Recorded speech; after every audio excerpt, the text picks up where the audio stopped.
Boa noite, gurias! Então, vamos hoje para a nossa terceira aula da mentoria livre com Gabi Bicalho. A mulherada está gostando, porque estão me pedindo os exercícios. Tem gente lá no grupo me dizendo que imprimi tudo já, então estão imprimindo, estão estudando, é isso aí que importa. Que ótimo. São aulas curtas, porém muito profundas, né? E bem intensas, assim, então vale a pena dar uma mexida no fundo da panela aí para resolver algumas questões pessoais.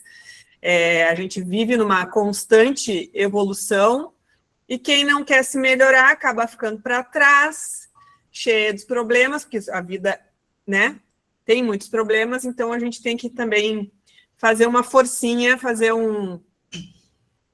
a nossa parte em querer se melhorar. Então, boa noite a todas, bem-vindas, e passo a palavra, então, para a Gabi, para começarmos a nossa terceira aula. Boa noite, meninas. Antes da gente começar, vou propor aqui de novo o nosso momento de conexão.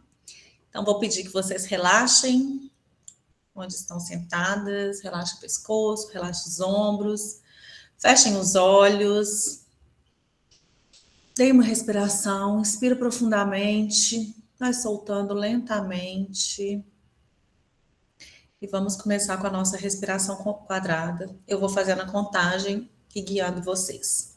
Então, inspira em 1, 2, 3, 4.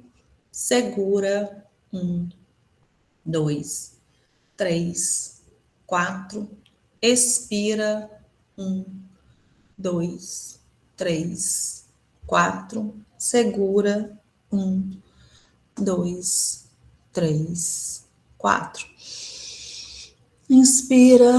1, 2, 3, 4. Segura. 1, 2, 3, 4. Expira. 1, 2, 3, 4. Segura. 1, 2, 3, 4.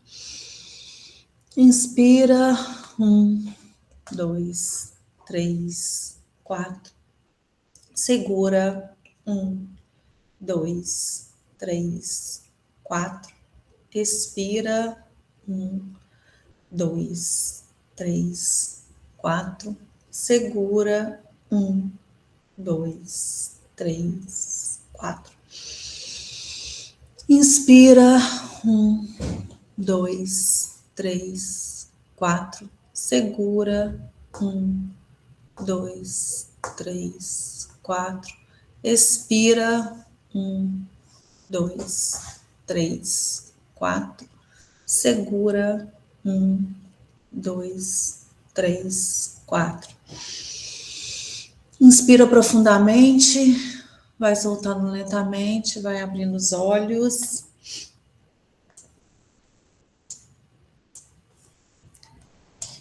Deixa eu compartilhar minha tela.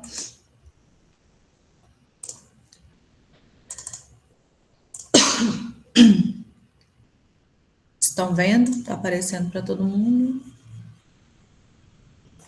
Deu certo? Tá. Então, vamos lá.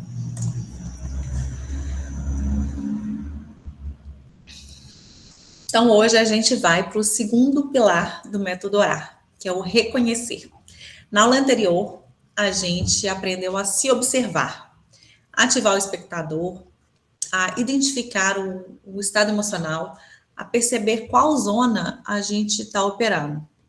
E agora vem o próximo passo. O que fazer com isso que a gente viu, que a gente observou?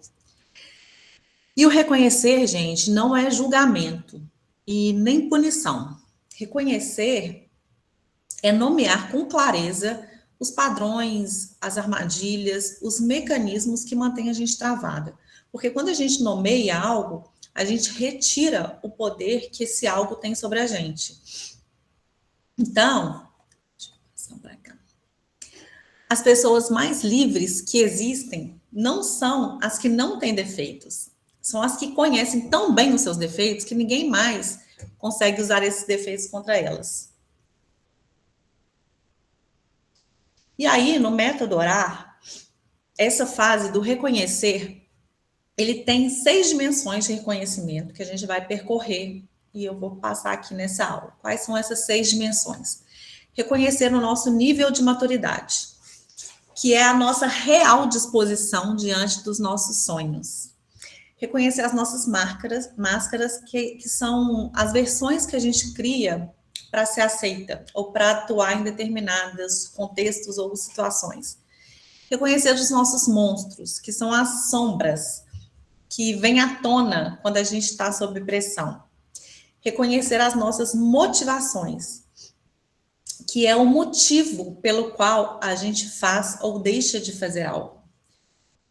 Reconhecer os nossos desequilíbrios, que são as áreas da vida que a gente vem não olhando muito para elas, que a gente vem negligenciando, e reconhecer as nossas próprias armadilhas, que são os nossos padrões de linguagem e comportamento que acabam drenando o nosso poder. Então, vamos começar pelo nível de maturidade, reconhecer o nosso nível de maturidade. A nossa ambição, ela tem o mesmo tamanho da nossa disposição. E isso é muito importante, gente, porque às vezes a gente quer o bônus, mas a gente não quer passar pelo ônus, né? Então, por exemplo, a gente quer emagrecer, mas a gente não quer abrir mão do doce. A gente quer ganhar muito, mas a gente não quer ter trabalho. A gente quer um relacionamento saudável, mas a gente não quer ter conversas difíceis, ou a gente não quer investir no nosso emocional. A gente quer ser mãe, mas não quer acordar de madrugada. Então, eu falo que essa é a marca registrada dos adultos mimados, que só querem o bônus, né? Só querem o prêmio, mas não querem pagar os preços. E a maturidade, gente, ela não tem a ver com idade. A maturidade é isso, é a nossa disposição para pagar esses preços. E aí, existe uma diferença fundamental que a gente falou lá na primeira aula e que muda tudo, que é a diferença entre querer e decidir. Porque querer é isso, né? É fantasiar, é ficar sonhando com alguma coisa que a gente gostaria de ter, é ficar esperando cair do céu, pensando que a gente queria muito que acontecesse, mas sem tomar nenhuma atitude. O decidir, não. Quando a gente decide, a gente se compromete. A gente olha para o preço que a gente tem que pagar e fala, ok, eu vou pagar esse preço. Eu vou traçar um plano de ação e vou seguir esse plano de ação. Então, quando a gente decide de verdade, a gente não precisa de motivação, porque as nossas ações, elas se alinham exatamente com o que a gente precisa fazer, né? Porque a gente já entendeu que o resultado, né, onde a gente quer chegar, vale muito mais do que o que a gente precisa fazer para chegar lá. Então, a gente entende que o resultado, ele vale mais que o nosso esforço. E aí, peraí, deixa eu ver. Tá certinho aqui. Quando a gente decide, a gente tem um método, né, para tomar essas decisões de forma mais madura, mais assertivas, que é esse método que eu trouxe aqui, que é o método 3Rs. Porque antes da gente comprometer com qualquer objetivo que a gente queira, ou qualquer sonho, qualquer vontade, a gente tem que calcular o preço, né? A gente não pode só ficar pensando no prêmio, no que vai acontecer de bom, no que vai vir no bônus. A gente tem que calcular o preço também. Então, toda vez que a gente precisa tomar uma decisão, é importante que a gente consiga usar essa ferramenta. E o que é os 3 R's, né? O primeiro R é o R de retorno. Então, o que eu vou ganhar se eu decidir fazer isso, se eu realmente fizer isso? Quais são as possíveis vantagens? Então, você vai mirar no melhor cenário possível. O outro R é o R de risco. O que eu vou perder? O que eu vou precisar sacrificar para conseguir chegar nesse lugar? Qual que é o risco? Qual que é o pior cenário? Então, você precisa tomar uma decisão. Você vai imaginar o retorno, que é o melhor cenário possível, e o risco, que é o pior cenário possível. E aí vem o terceiro R, que é o R da resolução. Vale a pena pagar esse preço? Eu estou disposta a pagar o preço, mesmo se acontecer o pior cenário? Se eu não conseguir chegar no melhor cenário, se acontecer o pior cenário, ainda assim eu estou disposta?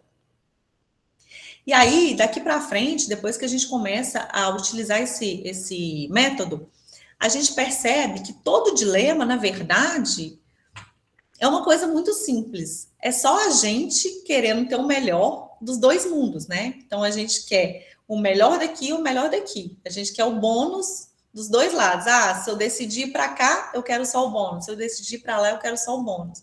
Então, o dilema nada mais é do que você tomar uma decisão querendo sempre o melhor cenário. E aí, a maturidade, né, reconhecer que você tem, qual que é o seu nível de maturidade, é exatamente isso. Assim, até quando eu estou disposta a pagar os preços, né? Se a nossa disposição, se ela está alinhada com a nossa ambição. O segundo, reconhecimento. Reconhecer as suas máscaras. E aí, gente, eu esqueci de tirar meu WhatsApp aqui. Eu vou parar a apresentação só para desligar meu WhatsApp. Peraí.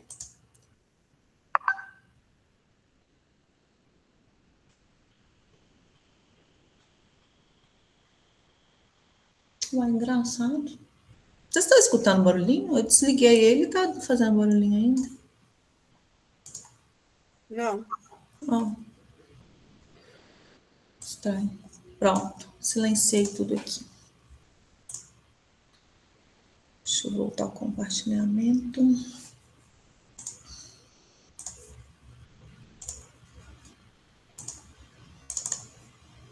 As máscaras. Então, vamos lá. Reconhecer as nossas máscaras. Máscara, gente, nada mais é do que a versão que a gente usa para se apresentar para o mundo, em alguns contextos, em algumas situações. Então, por exemplo, no trabalho, eu posso ser uma pessoa mais séria, mais controlada. Já com meus amigos, eu posso ser uma pessoa mais animada. No Instagram, eu posso ser uma mulher divertida. Em casa, já é outra história. Então, em cada contexto, qual que é a máscara que você usa para se ajustar ali, para pertencer? E aí a gente fica nessa, mas quem que a gente é de verdade, né? Porque foram tantas versões criadas para caber no que acabam esperando da gente, que a gente acabou se desconectando da nossa essência. E aí, a máscara aqui não é no sentido pejorativo, a gente não usa ela para enganar ninguém. A máscara é apenas essa forma através da qual a gente usa para se apresentar em determinadas situações, em determinados contextos. E toda máscara, ela nasce do medo da rejeição. Então, quanto maior a distância entre quem você é de verdade e quem você mostra ser, maior é o vazio. E aí, quando a máscara vira prisão, a gente acaba treinando o mundo para gostar da gente, mas para gostar dessa versão que é ensaiada, né? É uma versão que não é a nossa essência. E acaba que isso vai gerando para a gente ansiedade e esgotamento, porque a gente tem que viver se policiando, né? Para ninguém descobrir o que tem por trás dessa máscara. E isso vai consumindo nossa energia. Isso também pode gerar a síndrome do impostor, que é o medo constante de ser descoberta. Gera também relações superficiais, porque quem se aproxima da gente acaba gostando do personagem que a gente criou, e não da gente de verdade, né? E principalmente gera perda da identidade, porque de tanto representar, a gente acaba nem sabendo quem a gente é de verdade. E aí, a gente tem 3 perfis de máscara.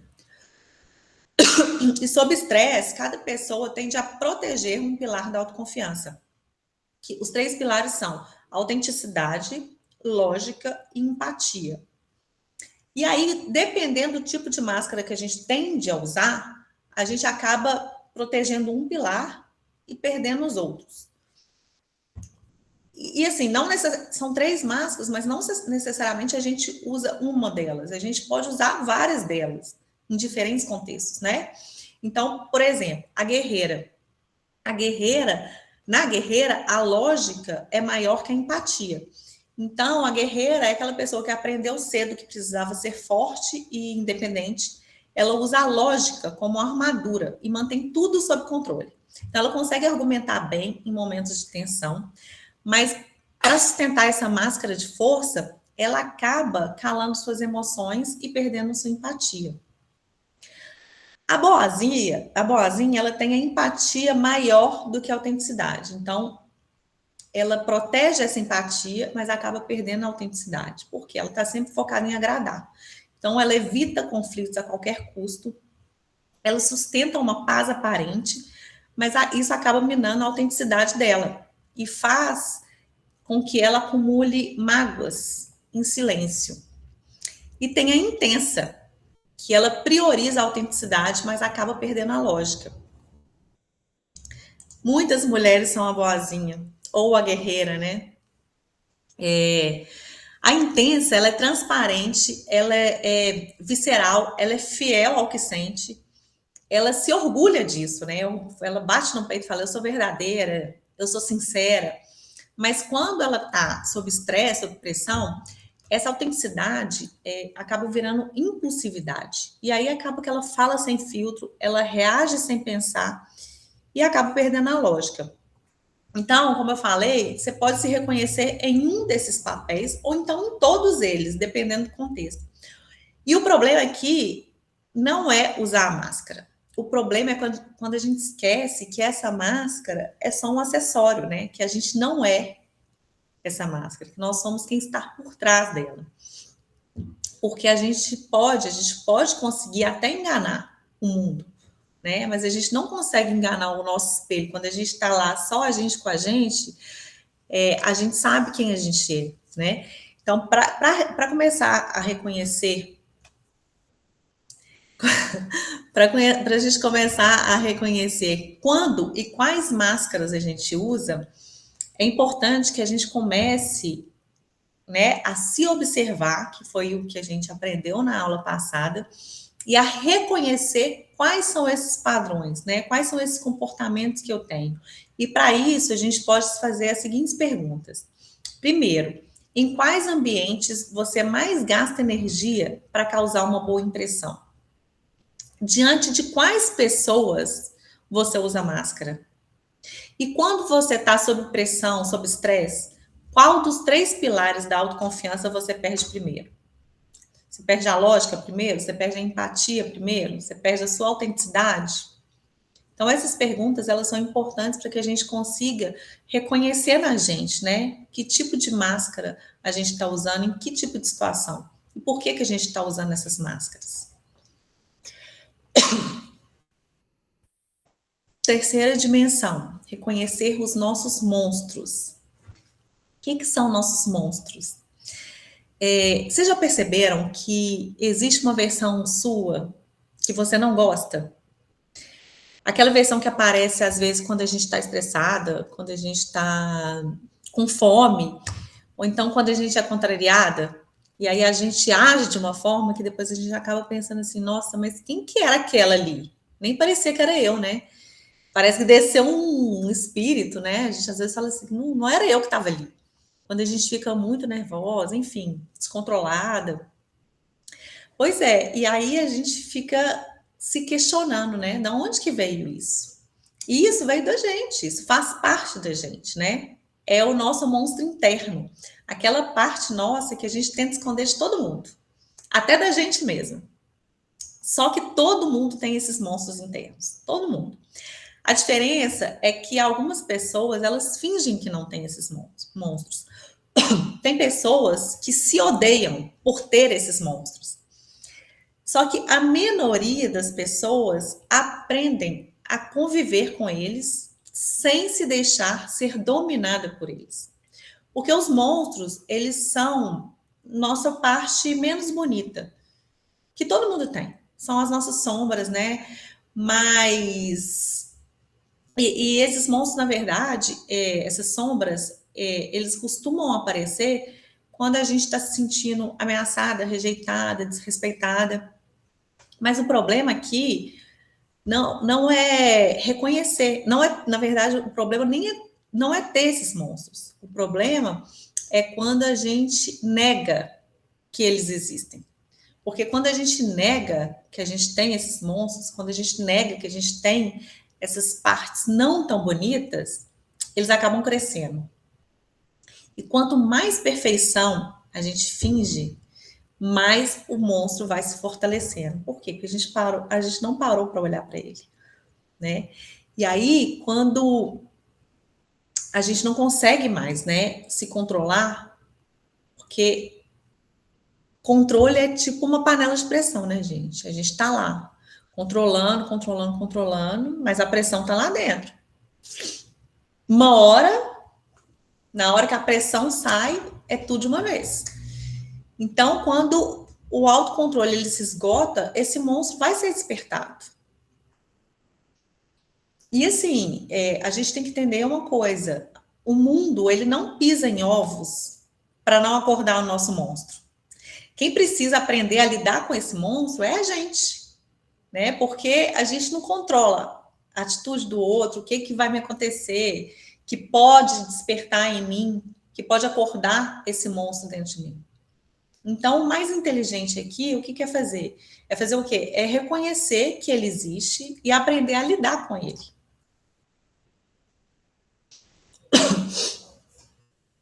E aí, nos relacionamentos, esses monstros, eles costumam expressar por meio de 3 papéis, que é conhecido como o triângulo dramático de Karpman. Em situações de conflito, todo ser humano tem uma posição favorita, né? Uma cadeira que ocupa quando tá estressado ou está se sentindo ameaçado. E aqui são esses 3 monstros que costumam aparecer mais. Primeiro, a vítima, né? Que é a coitadinha. Ela sempre acha que está sendo injustiçada, ela se acha incompreendida e acaba entrando sempre no coitadismo, culpa os outros, espera que sempre tem alguém para salvar. E aí ela acaba colocando sempre a culpa no outro, né? O problema sempre é o outro. E se o problema sempre é o outro, você acaba dependendo dele para esse problema ser resolvido. Então, a vítima nunca tem poder, porque ela está sempre se achando a coitada, achando a vítima das circunstâncias e se achando a vítima do mundo, na verdade. O outro é o perseguidor. O perseguidor é aquela pessoa que sempre está apontando o dedo, né? Ele ataca antes de ser ferido. Ele cobra, ele aponta erros, ele critica, ele projeta a dor dele nos outros. E tudo em nome da justiça ou da razão. E tem o terceiro, que é o salvador, que é aquele que quer resolver tudo.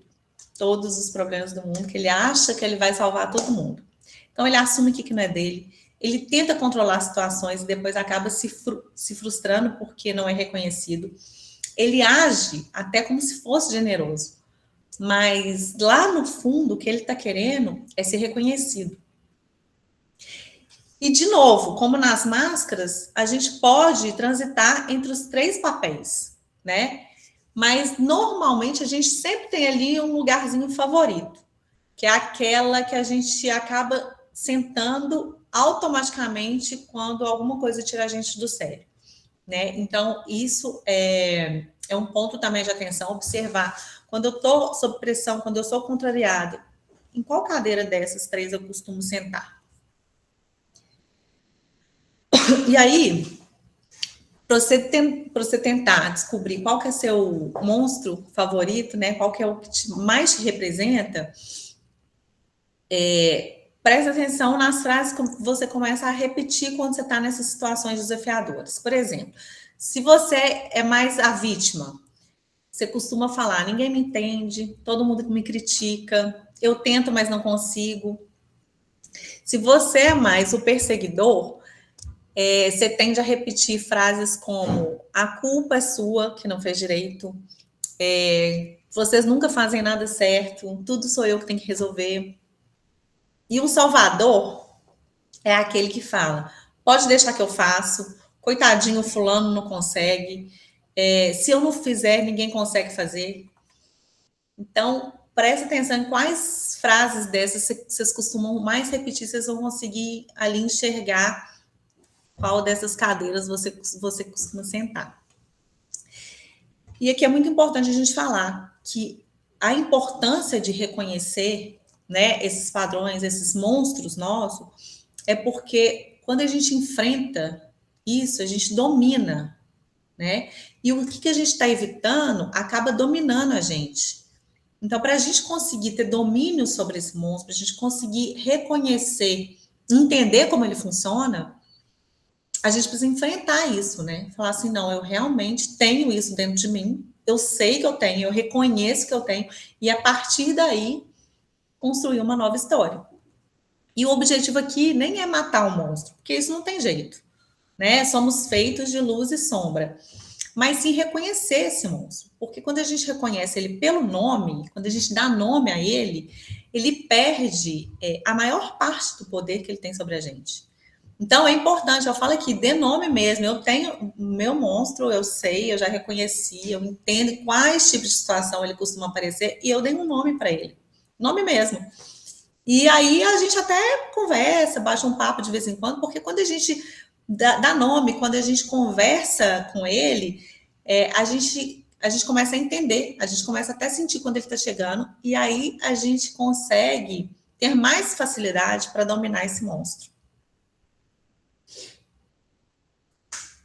Quarta dimensão, reconhecer as nossas motivações. A gente cresce acreditando que existe a bondade, né? Pura, a bondade em si. Que a gente faz as coisas pelo outro sem esperar nada em troca. Mas, gente, eu vou contar uma verdade aqui que pode parecer estranha, né? Na primeira vez que você escuta. Mas ninguém faz nada pelo outro. Nós sempre fazemos por nós mesmos. Essa ilusão de que a gente faz pelo outro, sem querer ou sem esperar nada em troca, mantém a gente preso num ciclo de mágoa e de cobrança. Porque, gente, nunca é pelo outro, sempre é por nós. O outro pode até se beneficiar do que a gente faz, mas a gente faz por nós. Ou porque a gente acha que é certo, ou porque condiz com nossos valores, ou porque eu vou me sentir mal se eu não fizer. Vocês percebem que aqui a gente está fazendo mais por nós do que pelo outro? Por mais que eu esteja ajudando o outro, por mais que seja sobre o outro, eu estou fazendo porque aquilo me faz me sentir melhor, ou faz eu sentir que eu estou cumprindo como obrigação social, por exemplo. Então, é nesse sentido que eu estou querendo dizer, que nunca é só pelo outro. A gente faz por nós. A motivação inicial é sempre uma motivação pessoal. Vou dar alguns exemplos aqui. Por exemplo, um gestor de uma empresa, ele investe num funcionário. Então, paga curso, paga faculdade, enfim. Investe no aprendizado dele. E aí, esse funcionário passa um tempo e sai da empresa. O gestor fica pé da vida, porque falou, eu investi nele, ele me deixou na mão. Você entende? Que não era pelo funcionário, ela era pela empresa. Porque se fosse pura e simplesmente para ajudar o funcionário, ele não se sentiria mal quando esse funcionário saísse. Ele não cairia nessa cobrança. Né? Outro exemplo, uma esposa reclama do marido. Eu fiz tudo por ele e ele não reconheceu. Mas, no fundo, na verdade, ela fez porque ela não queria se sentir uma má esposa. Né? Ela não queria ser taxada, às vezes, como displicente. Então, ela fez porque ela queria se sentir uma boa esposa. Mas, na hora que o marido não reconhece, ela cobra. Então, na verdade, de novo, ela não fez pelo marido, ela fez por ela. E aí a gente cai aqui na armadilha da contabilidade afetiva, que é porque quando a gente acredita que a gente faz só pelo outro, a gente cria essa expectativa inconsciente de retorno. E é aí que nasce essa cobrança emocional. A gente faz, aí secretamente a gente anota aqui o que a gente fez pelo fulano e anota o que ele está devendo para a gente, né? A gente está esperando. Então, a gente fala, eu me sacrifiquei por tanto por ele, agora ele nem liga. Fiz tudo pelos meus filhos, eles não me reconhecem. Mas se a gente for honesta desde o início, se a gente começar a reconhecer que a gente está ajudando, o que a gente está fazendo, é porque a gente se sente bem fazendo isso, essa cobrança, ela deixaria de existir. E aí, consequentemente, a vida acabaria ficando mais leve, mais prática, né? Porque a gente vai entender assim, olha, eu não tive retorno, eu até gostaria de ter um retorno, mas ok, eu não tive, eu fiz por mim, eu fiz para eu me sentir bem e pronto. Porque a ingratidão, ela não existe, no fundo, a ingratidão não existe. O que existe é essa expectativa sua que foi frustrada. E quanto mais a gente entende que nunca é pelo outro, a gente se liberta dessa prisão da cobrança e acaba passando a ajudar de um lugar muito mais puro, né? Sabendo que a gente está fazendo por nós, para atender aos nossos valores, para atender a algo que a gente acha que é importante para a gente. E aí a gente começa a servir de uma forma mais pura, sem esperar nada em troca.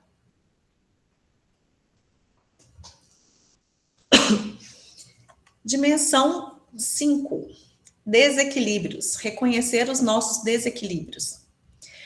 Nós não somos uma pizza. A gente não pode fatiar a nossa vida. Só que mesmo assim, talvez a gente tenha aprendido a fragmentar nossa vida em fatias de carreira, maternidade, casamento, saúde, lazer, enfim. Só que a vida real, ela não dá para a gente escolher uma fatia só e focar nessa fatia e achar que as outras vão ficar ali quietinhas. Quando uma parte nossa é negligenciada, todas as outras vão sentir o impacto. Então, esse mito, né, da vida fatiada convence a gente que a gente pode focar só em uma coisa de cada vez. Só que essa lógica, ela acaba custando caro, por quê? Porque, por exemplo, a gente acaba negligenciando a saúde para ganhar dinheiro. E aí a gente perde energia no trabalho, perde desejo no nosso relacionamento, perde autoestima. Ou então a gente foca ali na nossa família e acaba abandonando nossos sonhos e aí a gente acaba transbordando uma frustração. Ou então a gente esquece o nosso feminino, a nossa feminilidade para ser a profissional de sucesso. E aí a gente acaba perdendo a criatividade, perdendo a vitalidade. Então, a gente tem que entender que nós não somos uma pizza, né? A gente está ali no centro de todas as fatias. E a partir do momento que eu cuido de mim, eu estou transbordando para todas essas fatias da pizza. Agora, se eu estou focando só numa fatia ali, por exemplo, a fatia do profissional, e estou esquecendo de todas as outras áreas, eu, que estou ali no centro, eu não vou estar inteira, eu não vou estar completa. E aí eu não vou conseguir transbordar para tudo. Então, quando a gente tenta ser forte em uma área e abandona outra, a gente não fica forte. A gente acaba ficando desequilibrado. E aí a gente tem que ter, na nossa mente, o seguinte, que a gente tem que ter uma meta mínima, pelo menos, para cada fatia da nossa vida. Né? Porque a gente que está ali no centro, então a gente precisa cuidar de tudo, a gente não precisa ser excelente em todas as fatias. É óbvio que vai ter um momento que eu vou estar olhando mais para o meu profissional, mas isso não significa que eu vou ter que esquecer as outras fatias, né? Significa que eu vou manter ali pelo menos uma meta mínima para as outras fatias, enquanto eu estou com a minha meta máxima, ou quase máxima ali no profissional. E assim em todas as áreas da vida, a gente pode transitar, né? Agora eu estou focando mais nisso aqui, mas isso não quer dizer que eu estou esquecendo as outras fatias. Então, por exemplo, alguns exemplos, né? Porque o equilíbrio, na verdade, não é a gente ser bom, excelente em tudo. É a gente conseguir não abandonar tudo completamente. Então, a gente saber que todas as fatias ali estão sendo olhadas, né? Algumas mais, algumas menos. Porque entre o 8 e 80, né, existem aqui, 72 degraus. E aí é isso. Eu trouxe até alguns exemplos aqui. Você não precisa ser maratonista, mas você pode treinar 30 minutinhos por dia, né? Você não precisa transformar radicalmente a sua alimentação, mas você pode ali ter 4 dias de alimentação mais saudável por semana. Então é isso, é manter uma meta mínima ali nas fatias que você não está conseguindo focar totalmente, para não entrar em desequilíbrio.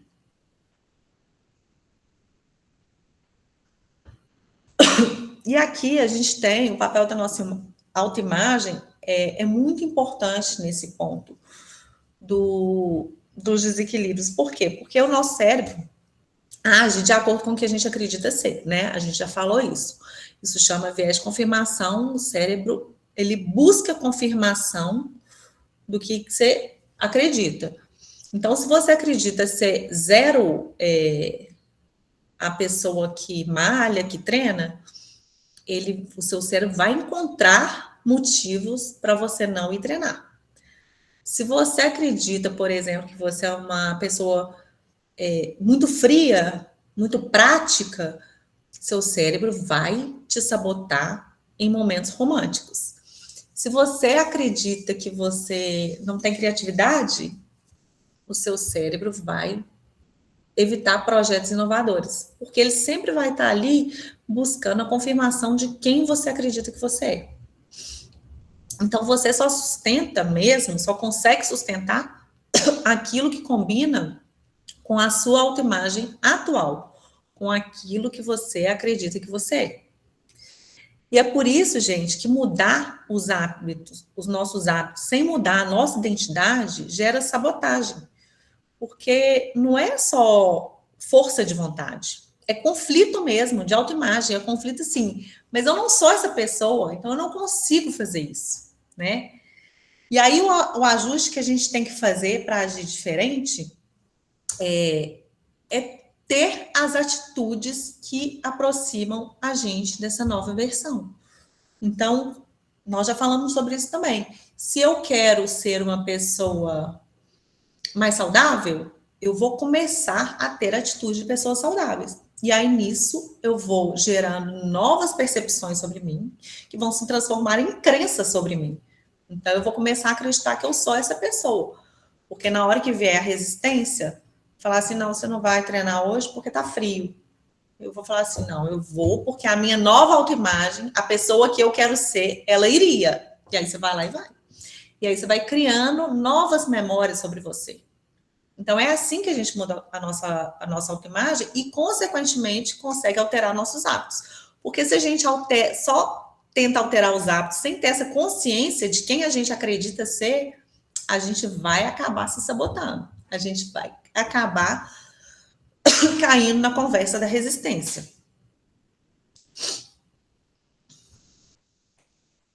Agora a gente vai falar do reconhecimento das nossas armadilhas de imagem.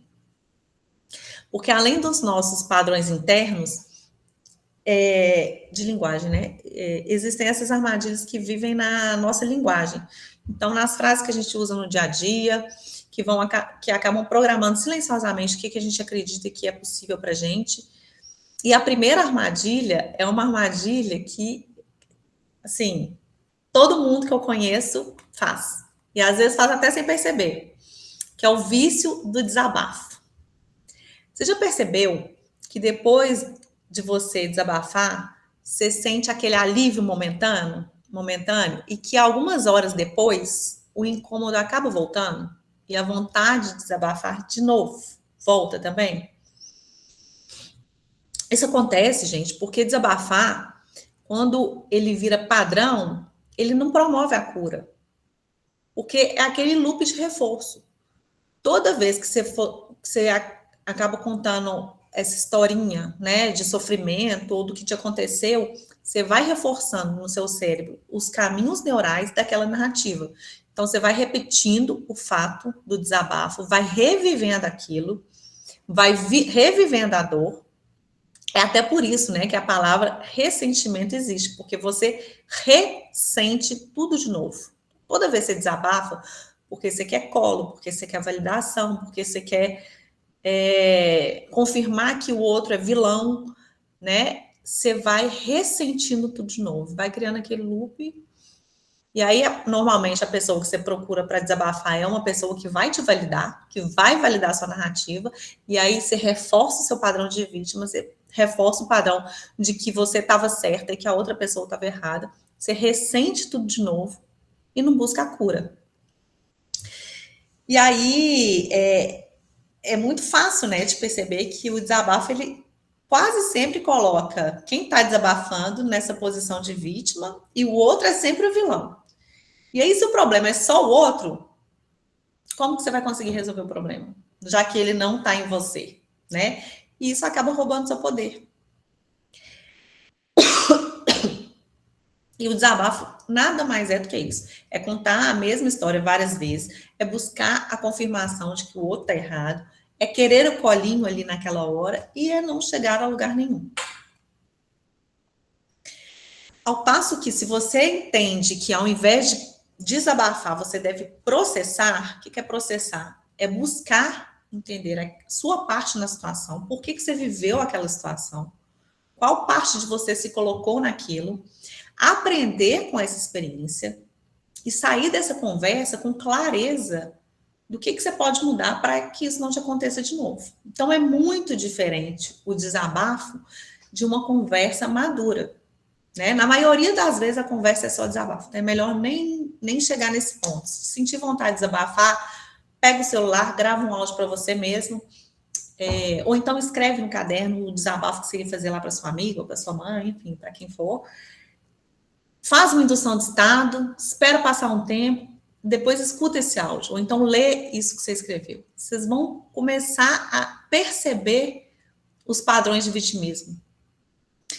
Porque quem tá desabafando não tá buscando cura, tá buscando colo, isso é fato. E o colo é confortável, mas o colo não vai te levar para lugar nenhum. A cura é que vai te levar para o próximo degrau. Aí tem a armadilha 2, que é a síndrome do pelo menos. É quando a gente fala, pelo menos eu tô ganhando dinheiro, meu trabalho, eu não gosto do meu trabalho, mas pelo menos tô ganhando dinheiro. Meu marido não me dá atenção, mas pelo menos não me trai. Eu fui na academia, não consegui fazer todos os exercícios, mas pelo menos eu tentei. E aí é aquele padrãozinho que parece humildade, mas na verdade é um mecanismo da sua mente para abaixar a sua régua, para diminuir a sua cobrança interna e para te proteger do risco de dar tudo de si e ainda não chegar onde quer. Então, toda vez que você usa o pelo menos, você está programando o seu subconsciente para aceitar o mínimo. É como se você estivesse dizendo para sua mente, pode parar por aqui, que já está bom desse jeito. Pelo menos é o pacto com a mediocridade. É uma forma de auto-engano, é uma forma de autossabotagem. Ele te entrega uma realidade mais ou menos, mesmo você sabendo e querendo uma vida uau. E aí, quando essa expressão quiser sair da sua boca, você para e substitui pela expressão, como que eu posso fazer melhor? Qual decisão que eu preciso tomar? Armadilha 3, a síndrome do deveria. Então, é aquele sentimento que a gente tem de que as pessoas deveriam ser do jeito que a gente quer. Então, a gente fala, meu marido deveria me valorizar mais, minha mãe deveria me entender, meu chefe deveria ser mais justo. Só que cada vez que você usa o deveria, você está criando um abismo entre a realidade e uma fantasia de controle que só existe na sua cabeça, porque a gente não controla o outro.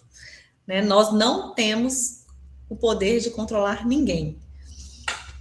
E aí 90% do sofrimento humano nasce exatamente dessa diferença entre como as coisas de fato são e como você acha que elas deveriam ser, né? Ou como você quer, como você queria, né? Enfim, então a gente tem que substituir o deveria pelo poderia. Isso muda tudo.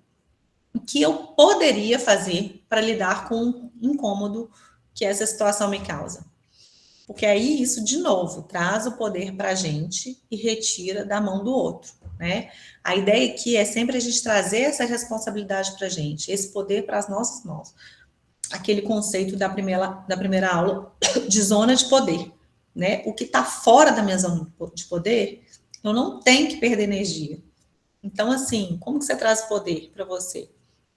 entendendo que você não controla ninguém. Ninguém deveria ser nada, né? As pessoas são como são. O que eu posso fazer para lidar com isso?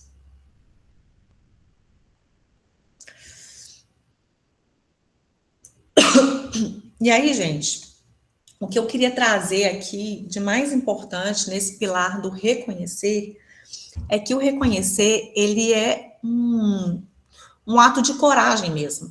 É a gente ter coragem de olhar para os nossos próprios padrões, sem desculpa e sem autocondenação. Apenas com clareza, essa clareza que a gente tem quando a gente está disposta a crescer, sabe? Porque ao final dessa aula aqui, o que a gente reconheceu? A gente reconheceu as máscaras, que é como a gente se apresenta para o mundo e quais papéis a gente usa para ser aceita.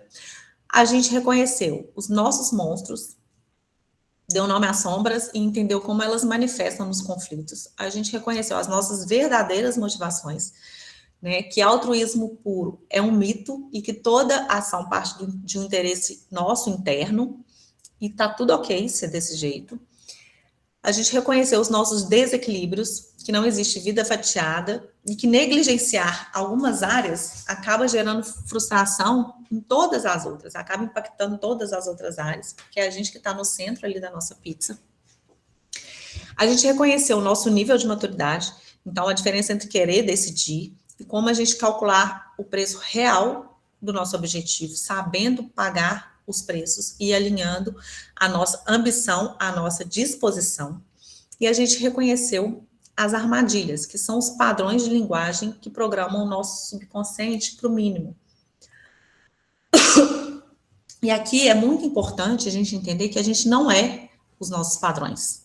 Mas enquanto a gente não reconhece isso, a gente acaba sendo controlado por eles. Porque o padrão não reconhecido, ele é o padrão que vai te comandar. É o piloto automático, é repetição inconsciente, é a gente viver naquela mesma vida de sempre e se perguntando por que nada está mudando.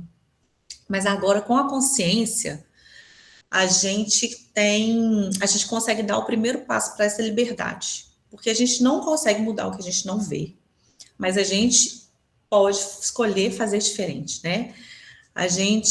A partir do momento que a gente reconhece, a gente se liberta dessa prisão que existe dentro da gente. E o reconhecer, ele não muda tudo, mas ele começa a fazer com que essa mudança seja possível.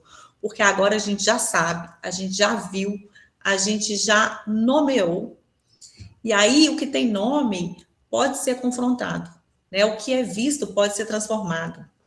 O que é reconhecido pode ser escolhido ou descartado. A gente está saindo do automático, né? A gente está saindo da inconsciência. Então, a gente sai daquela sensação de achar e se conformar que é assim mesmo, ou que sempre foi assim, ou que sempre vai ser assim. Agora a gente sabe que não, que nunca foi assim mesmo, que sempre foi só você repetindo os seus padrões, que às vezes nem sabia que tinha. Então agora a gente pode parar, a gente pode pausar, observar e escolher fazer diferente. O reconhecer, na verdade, ele é o fim da inconsciência, né? A gente observa e na hora que a gente entra no reconhecer, a gente começa a despertar. E aí é o começo da nossa autoria, porque a gente, quando a gente chega nesse ponto, a gente já não consegue mais se ver como vítima desses padrões, porque a gente já conseguiu reconhecê-los, né? Então a gente se torna autora da nossa transformação. E é isso que muda tudo. Você não é os seus padrões, mas enquanto você não os reconhece, eles te controlam. E agora que você tem consciência, você tem poder. É isso, meninas, o pilar do reconhecer. Eu vou trazer aqui algumas atividades para essa semana, vou mandar para a Ju também, mandar para vocês. Mas eu quero ler um pouquinho, porque a gente vai fazer atividade para os 6 reconhecimentos que a gente tem que fazer aqui. Então, a parte 1, que é da maturidade, é aplicar o método 3R a um objetivo que você vem querendo há muito tempo. Então, você vai aplicar o método ver qual que é o melhor cenário, qual que é o pior cenário, e entender se você está disposta ou não a pagar esse preço. O exercício das máscaras. Identificar o seu perfil dominante. Se você está ali na guerreira, se você está na boazinha ou se você está na intensa. E identificar também em quais ambientes você tem usado essas máscaras. O monstro. Importante reconhecer qual é o seu monstro. Quando ele surge naquelas situações que você está confrontada, que você foi, às vezes, enfim, aquelas situações que te desafiam, né? Que as pessoas te desafiam, não que as pessoas te desafiam, que você se sente desafiado pelas pessoas. Então, nessas situações, você vai começar a entender que tipo de personalidade surge ali, né? Aquela que você fala, nossa, mas nem sou eu, nem parece que era eu. E aí você vai começar a reconhecer qual que é o seu monstro. E aí você dá um nome para ele. Coloca ali, escreve, né? Qual que é a personalidade desse monstro? Quais as situações ele costuma aparecer? Qual a cadeira do triângulo dramático? E o que ele perde primeiro quando ele está sob pressão? Se é a lógica, se é a empatia. E aí depois a gente vai para a parte do desequilíbrio, que é mapear as áreas da sua vida. Então você vai pegar ali as áreas saúde, relacionamento, carreira, lazer, espiritualidade, enfim. Faz uma pizzinha mesmo ali, sabe? Dividindo e vai escrevendo as áreas da sua vida. E aí você vai começar a ver, começar a dar nota para elas. Então, qual que você está negligenciando mais? Qual que é a meta mínima para que essa área seja olhada? O que você pode fazer nessa área aqui? O mínimo que você pode fazer, mas para que ela não fique esquecida. E aí depois a gente vai fazer os exercícios das motivações, que é pensar numa situação em que você se sentiu desvalorizada depois de ajudar alguém. E aí você vai se perguntar, qual que foi a minha verdadeira motivação? E o que você ganhou com aquela ação? E como você se sentiria se fizesse a mesma coisa, mas sabendo que você estava fazendo por você? Depois a gente vai para as armadilhas, que é substituir o desabafo. Então, você vai, toda vez que você tiver aquele ímpeto de desabafar, você vai parar e perguntar, qual ação está dentro da minha zona de poder aqui? E aí tem uma atividade extra, que é o exercício de parecer para ser. Então, para cada papel importante da sua vida, você vai fazer um mapa. Qual que é a sua autoimagem atual, qual a sua nova autoimagem e quais as ações alinhadas à sua nova autoimagem. Então, sei lá, você vai pegar alguns papéis, como mãe, como filha, como esposa, como profissional, e vai desenhar como você está atuando, né? O que você acredita que você é, como você gostaria de ser, qual é a autoimagem que você gostaria de atingir e quais as ações para chegar nessa nova autoimagem. Bom, é isso, meninas. Eu trouxe aqui uma frase que foi que a gente conversou. Você não é os seus padrões, mas enquanto não os reconhece, eles te controlam. Agora você tem consciência e consciência é poder.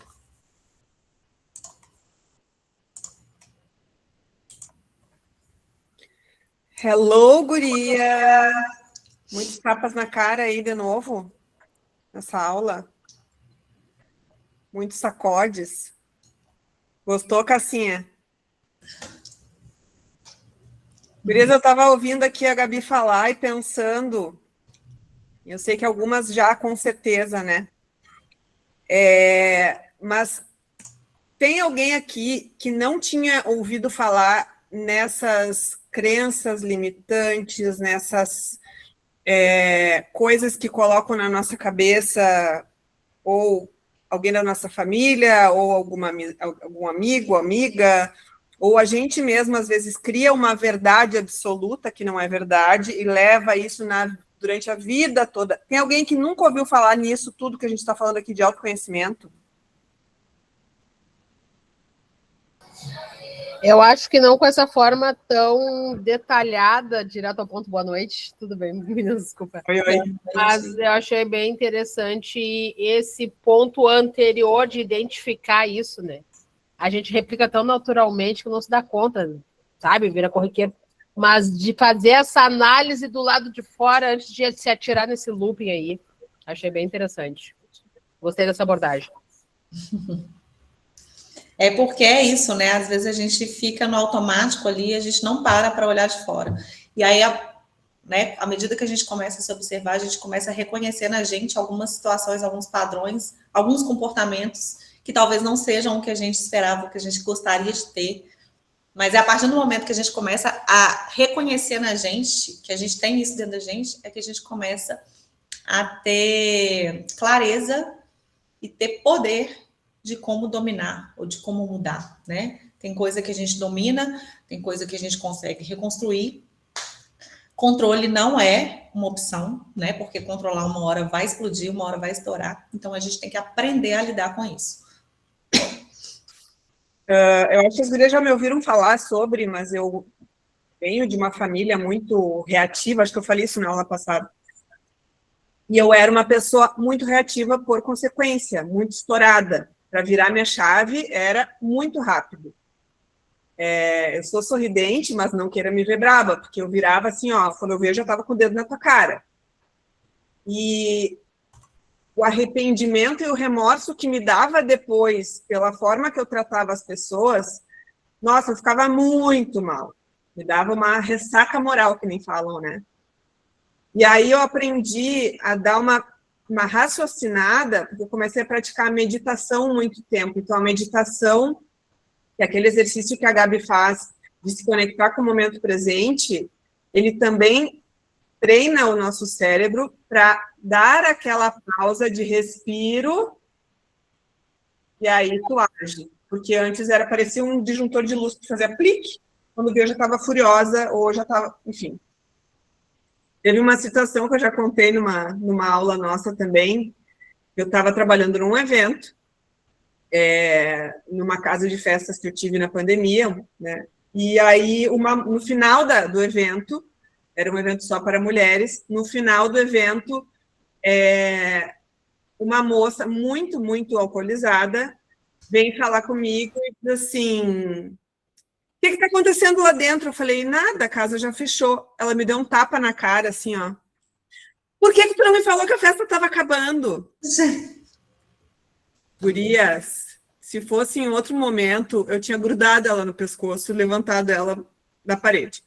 Mas, como eu já estava com 2, 3 anos de meditação no lombo, eu cheguei a me enxergar o que eu pretendia fazer. Então, eu só pensei: ocupa tuas mãos. E aí, eu tinha um monte de copo sujo, assim, eu peguei um monte de copo sujo, olhei para a amiga dela e disse: tira ela daqui, por favor. E a amiga dela disse: ela tá muito bêbada. Eu falei: só tira ela da minha frente, por favor. E aí ela foi levada para fora, sei que depois ela bateu no segurança lá na rua, foi um caos. Mas o que eu quero dizer com isso? Às vezes, no dia a dia, claro que eu falei numa situação extrema, né? Ela me deu um tapinha, não foi um tapa forte, ela não quis me agredir, ela quis fazer um tipo: ai, amiga, por que tu não me falou antes? Mas a gente age assim no impulso todos os dias. Quando um cliente manda uma mensagem e tu tá brava com teu marido ou com alguma situação, tu já pega o celular e tu responde assim. Ou, na hora, trabalhando numa feira, né, Cacita, vem uma pessoa e te olha meio torto e daí tu já quer responder à altura, não dá. Então, como seria bom se a gente conseguisse, aconteceu a situação, dar um passo para trás, enxerga todo o rolê, o que está acontecendo, quais as opções que eu posso ter, e aí tu volta e age. Seria incrível fazer isso, mas às vezes não é possível. Então a gente consegue, às vezes, vira de costas, respira fundo, nem que seja ali, ó, 2 quadradinhos, né, Gabi? 2 quadradinhos, respira, e aí tu age. Porque senão, se a gente for só agir no impulso, a gente só sobrevive, a gente não... Sim. As nossas vivências, e depois a gente vai se arrepender pelo que podia ter feito diferente, né? São aqueles microsegundos ali, né, entre a ação e a reação, né? Se a gente consegue quebrar isso aí, ó, antes de reagir, a gente parar, a gente pausa aquela reação que vem automática. Uhum. A gente consegue pausar.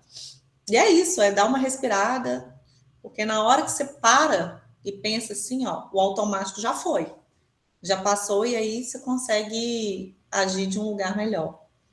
Tem um exercício do Hélio Couto, que é aquele cara que falava de neurociência e várias técnicas, né? E ele dizia, quando acontecer esse tipo de situação, que tu tá pensando, ou numa situação assim, ou que tu tá pensando em alguma coisa negativa, repete 3 vezes, em voz alta, se possível, cancelado, cancelado, cancelado. Dá tempo de teu cérebro meio que reprogramar e tu conseguir agir de forma diferente, né? Então, isso é interessante. Mas o que a Gabi está trazendo aqui com toda essa aula, com todo esse contexto, né, gurias? São exercícios de autoanálise, que às vezes em anos de terapia a gente consegue identificar um padrão. E ela está fazendo exercícios aqui que a gente vai tomar-lhe porrada dos exercícios da gente mesmo, mas a partir do momento que eu identifico que eu sou assim por alguma motivação externa, eu não consigo mudar o passado, mas eu consigo mudar a minha atitude agora para ter um resultado diferente no futuro. Quem eu quero ser no futuro? Eu quero ser uma pessoa mais magra, mais gorda, mais saudável, mais rica, que tem mais descanso? Só querer não basta. A gente tem que fazer o movimento aqui e agora. Eu quero ser mais sarada, eu quero ter um corpo mais saudável. Eu matar a academia hoje vai fazer eu ter um corpo diferente amanhã? Eu tenho uma alimentação mais saudável, porque o meu colesterol está alto, meus exames deram todos errados, estou vendo as cabecinhas. Meus exames deram todos alterados, mas hoje eu vou comer uma pizza. E ontem eu comi um cheeseburger. E anteontem eu comi o McDonald's. Hoje, eu não posso dar uma melhorada na minha alimentação para amanhã estar mais saudável?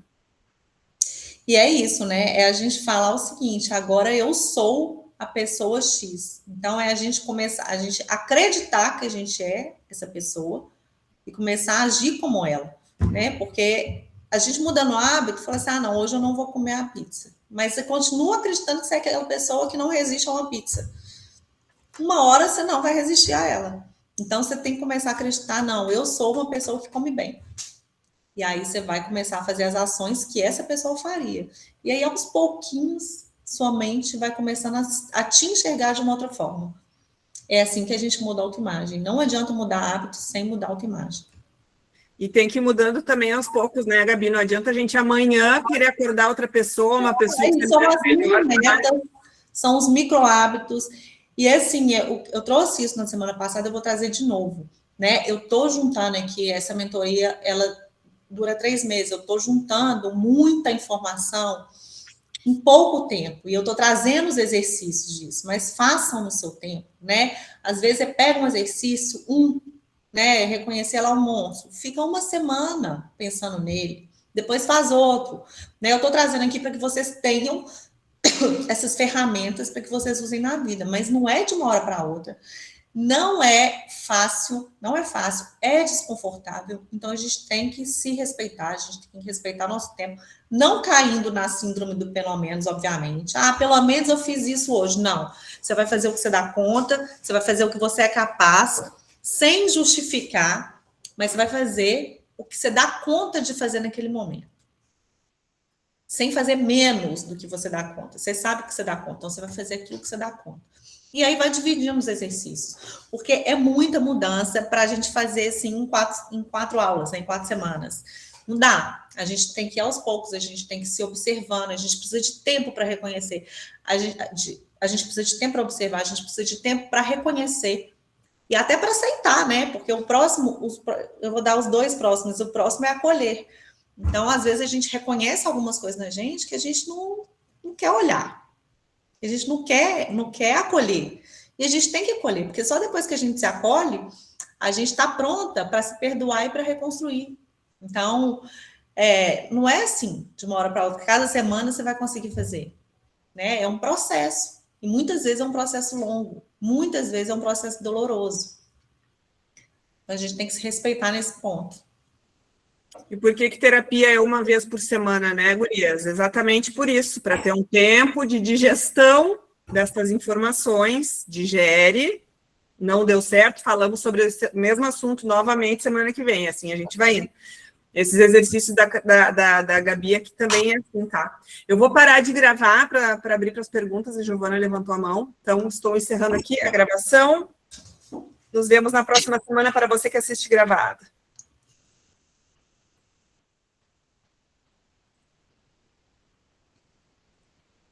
Espera aí.